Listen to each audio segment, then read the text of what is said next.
ನಮ್ಮ ಅತ್ತೆ ಇವತ್ತು ನನಗೋಸ್ಕರ ನನಗಿಷ್ಟ ಆಗಿರೋ ಸ್ವೀಟ್ನ ಮಾಡಿದ್ರು. ಹಾಗೆ ನಿಮ್ಮ ಮನೇಲಿ ನಿಮ್ಮಮ್ಮ ಮಾಡೋ ಯಾವ ಸ್ವೀಟ್ ಅಂದ್ರೆ ನಿಮಗೆ ತುಂಬಾ ಇಷ್ಟ ಅಂತ ಕಮೆಂಟ್ ಅಲ್ಲಿ ತಿಳಿಸಿ. ಈ ಸ್ವೀಟ್ನ ಮಾಡೋದಂತೂ ತುಂಬಾನೇ ಈಸಿ. ರಸ್ಕು, ಡ್ರೈ ಫ್ರೂಟ್ಸ್ ಮತ್ತೆ ಕಸ್ಟರ್ಡ್ ಪೌಡರು, ಸಕ್ಕರೆ, ಹಾಲು ಇದ್ರೆ ಸಾಕು. ಮೊದಲಿಗೆ ಒಂದ್ ಬಟ್ಲಿಗೆ ಹಾಲನ್ನ ತಗೊಂಡು ಅದಕ್ಕೆ ಕಸ್ಟರ್ಡ್ ಪೌಡರ್ ಮತ್ತೆ ಸಕ್ಕರೆ ಹಾಕಿ ಚೆನ್ನಾಗಿ ಗಂಟಿಲ್ದಿರೋ ತರ ಮಿಕ್ಸ್ ಮಾಡಿ, ಆಮೇಲೆ ಮಿಕ್ಸ್ ಮಾಡಿರೋದನ್ನ ಗ್ಯಾಸ್ ಮೇಲೆ ಇಟ್ಟು ಬಿಸಿ ಮಾಡಬೇಕು. ಬಿಸಿ ಮಾಡ್ತಾನೆ ನಾನು, ನಮ್ಮ ಅತ್ತೆ, ನಮ್ಮ ಯಜಮಾನ್ರು ಎಲ್ಲ ಸೇರಿ ಒಂದು ಡ್ಯಾನ್ಸ್ ಕೂಡ ಮಾಡಿದ್ವಿ. ನಮ್ಮ ಅತ್ತೆ ಅಂತೂ ಡ್ಯಾನ್ಸ್ ಮಾಡಿ ಅಂದ್ರೆ ಸಾಕು ಫುಲ್ಲು ನಾಚ್ಕೋತಾರೆ.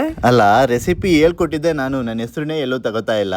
ಕಸ್ಟರ್ಡ್ ಈ ಅದಕ್ಕೆ ಬಂದ್ಮೇಲೆ ಗ್ಯಾಸ್ನ ಆಫ್ ಮಾಡಿ, ಹಾಗೆ ನಿಮಗೆ ಯಾವ್ಯಾವ ಡ್ರೈ ಫ್ರೂಟ್ಸ್ ಇಷ್ಟ ಆಗುತ್ತೆ ಅದನ್ನ ಚಿಕ್ಕದಾಗಿ ಕಟ್ ಮಾಡ್ಕೊಂಡು ರೆಡಿ ಮಾಡ್ಕೊಂಡಿರಿ. ಒಂದು ಚಿಕ್ಕ ಪಾತ್ರೆನಲ್ಲಿ ಮೊದಲು ರಸ್ಕ್ ಹಾಕಿ ಅದ್ರ ಮೇಲೆ ಒಂದು ಲೇಯರ್ ಕಸ್ಟರ್ಡ್ನ ಹಾಕಬೇಕು. ಅದಾದ್ಮೇಲೆ ಮತ್ತೆ ರಸ್ಕ್ ಹಾಕಿ ಇನ್ನೊಂದು ಲೇಯರ್ ಕಸ್ಟರ್ಡ್ನ ಹಾಕಬೇಕು. ಕಸ್ಟರ್ಡ್ ಖಾಲಿ ಆಗೋ ತನಕ ಇದನ್ನೇ ಮಾಡ್ತಾ ಇರಿ.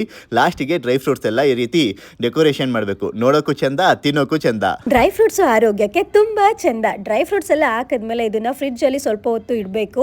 ನನ್ಗಂತೂ ಹೇಗೆ ಅನ್ನಿಸ್ತಾ ಇತ್ತು ಅಂದ್ರೆ ಈ ಸ್ವೀಟ್ನ ಅದೆಷ್ಟು ಬೇಗ ತಿಂತೀನೋ ಅಂತ ಅನ್ನಿಸ್ತಿತ್ತು. ಅಷ್ಟು ಚೆನ್ನಾಗಿರುತ್ತೆ ಈ ಸ್ವೀಟು. ನೀವೇನಾದ್ರೂ ಇದನ್ನ ಒಂದ್ಸಲ ಮಾಡ್ಕೊಂಡ್ರೆ ಪದೇ ಪದೇ ಮಾಡ್ಕೊಂಡು ತಿಂತಾನೆ ಇರ್ತೀರಾ.